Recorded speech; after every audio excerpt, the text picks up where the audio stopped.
স্বপ্নের দেশ কানাডা ছেড়ে যাচ্ছেন বাংলাদেশি সহ বিপুল সংখ্যক মানুষ। অভিবাসী হয়ে আসার পর অনেক প্রতিকূলতা ও বিরূপ পরিবেশের কারণে তারা কানাডা ছাড়ার জন্য উদ্গ্রীব হয়ে পড়েছেন। মূলত বেকারত্ব ও প্রত্যাশা অনুযায়ী কাজ না পাওয়ার কারণেই কানাডা আসার কয়েক বছরের মধ্যে অভিবাসীরা দেশটি ছাড়ার চিন্তা করেন। আর কাজ পেলেও বেতন বা আয় কানাডায় বসবাসের ব্যয়ের সঙ্গে সামঞ্জস্যপূর্ণ না হওয়ায় তাদের কাছে আর কোনো বিকল্প থাকে না। এছাড়া এখানকার বিশ্ববিদ্যালয়গুলোতে পড়াশোনা করা ছেলে মেয়েরাও শিক্ষাজীবন শেষে যুক্তরাষ্ট্র ও ইউরোপের দেশগুলোতে ভালো বেতনের চাকরির অফার পেয়ে চলে যান। কানাডার আরবান লিভিং ইনস্টিটিউট নামে একটি সংস্থার হিসেবে শহরাঞ্চলে একজন মধ্যবিত্ত মানুষের মাসিক জীবনযাত্রায় ব্যয় $4,950 কানাডিয়ান।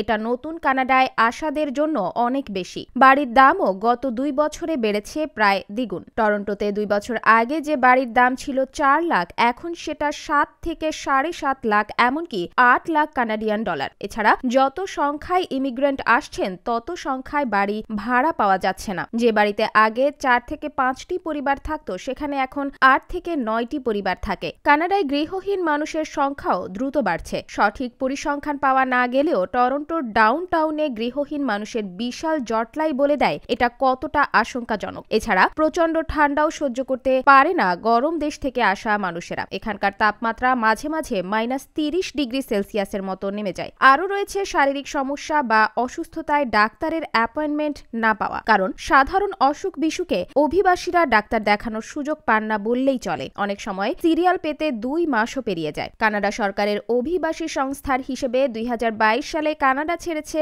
92,000 মানুষ। পরের বছর 2023 সালে এই সংখ্যা 94,000 ছাড়িয়ে যায়। আর 2024 সালের নভেম্বর পর্যন্ত কানাডা ছেড়েছে 1 লাখেরও বেশি মানুষ। আগে 2021 ও 22 সালে কানাডা ছেড়েছে 64 ও 66 হাজার মানুষ। আর করোনা পূর্ববর্তী বছর 2019 সালে এই সংখ্যা ছিল 77,751 জন। 2023 সালে অন্টারিও প্রদেশ থেকে সর্বোচ্চ 42,454 জন, ব্রিটিশ কলম্বিয়া থেকে 18,553 জন, কিউবেক থেকে 13,818 জন এবং অ্যালবার্টা থেকে 12,650 জন কানাডা ছাড়েন। গত 2 বছরে বাংলাদেশ, পাকিস্তান ও ভারত মিলিয়ে প্রায় 1.5 লাখ মানুষ কানাডা ছেড়ে চলে গেছেন।